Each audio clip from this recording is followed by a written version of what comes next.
ঘরে বসে কীভাবে আপনারা নাড়ু তৈরি করবেন, এর জন্য প্রথমে আমি কিছু ভাতের সিদ্ধ চাল নিয়ে নিয়েছি এবং লবণ এবং পানি দিয়ে এগুলো খুব ভালো করে ভেজে নিতে হবে। তো আমি নাড়াচাড়া করে নিয়ে সুন্দর করে এগুলো লালচে একটা ভাব করে ভেজে নেব। তো এরকম একটা কালার আসবে। তো তারপর আমি কিছু বাদাম নিয়ে নিলাম, কারণ বাদাম একটা সুস্বাদু ঘ্রাণ আসার জন্য বাদামগুলো ভেজে নিয়েছি। আপনারা চাইলে বেশি বাদাম নিতে পারেন, না নারিকেলও নিতে পারেন, অপশনাল, একটু মজা হবে বেশি হয়। তারপর আমি ব্লেন্ডারে চলে গেলাম। ব্লেন্ডারে গিয়ে আমি চাল ভাজাগুলো ভালো করে ব্লেন্ডার করে নেব। আপনারা যদি যাদের ঘরে ব্লেন্ডার নাই তারা আপনারা শিলপাটাও বেটে নিতে পারেন, আর যাদের ব্লেন্ডার আছে তারা ব্লেন্ডার করে নেবেন, কারণ তাতে কষ্টটা কম হয়।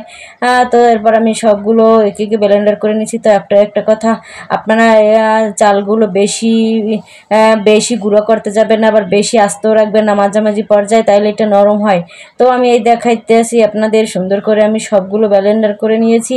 এবং ব্লেন্ডার করার জন্য আপনারা চাইলে একটা কাজ করতে পারেন, এগুলোকে আপনারা একটু শিলপাটায় সুন্দর করে বেটেও নিতে পারেন, না তাতে কোনো সমস্যা নেই।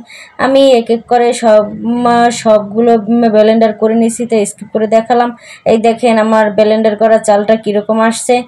তো গুঁড়ো করে নেওয়ার পর আমরা আপনাদের যে কাজটি আপনাদের প্রথমেই করতে হবে সেটি হচ্ছে গিয়ে যে এই যে আমি খুব কাছ থেকে দেখাচ্ছি। তো তারপর আমি আমার বাদামগুলো ব্লেন্ডার করে নিচ্ছি। এই যে আমার আমি বাদামগুলো ব্লেন্ডার করে নিচ্ছি, কারণ এগুলো ব্লেন্ডার করা খুবই প্রয়োজন।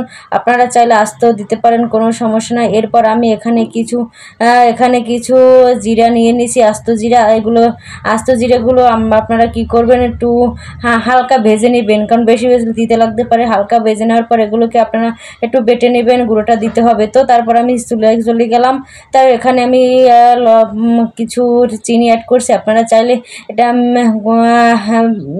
এটা আপনারা একটা চালের গুঁড়ো অথবা খেজুরের গুঁড়ো দিয়ে করতে পারেন, তাইলে কালারটা লাল আসে।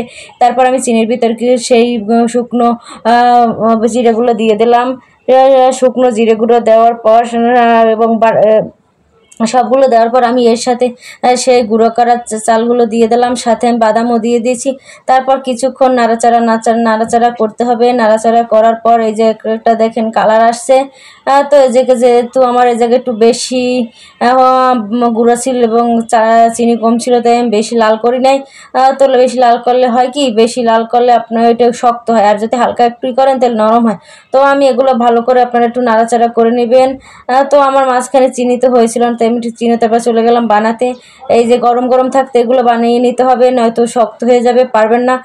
তো আমি গরম হওয়ার পর চাইলে আপনারা পাশে একটু পানি নিয়ে নিতে পারেন, তাহলে ঠান্ডা লাগতে পারে। তো আমি এখানে এই যে দেখেন আমি দেখাচ্ছি কিভাবে। ভালো লাগলে অবশ্যই লাইক, কমেন্ট এবং সাবস্ক্রাইব করে পাশে থাকবেন। আল্লাহ হাফেজ।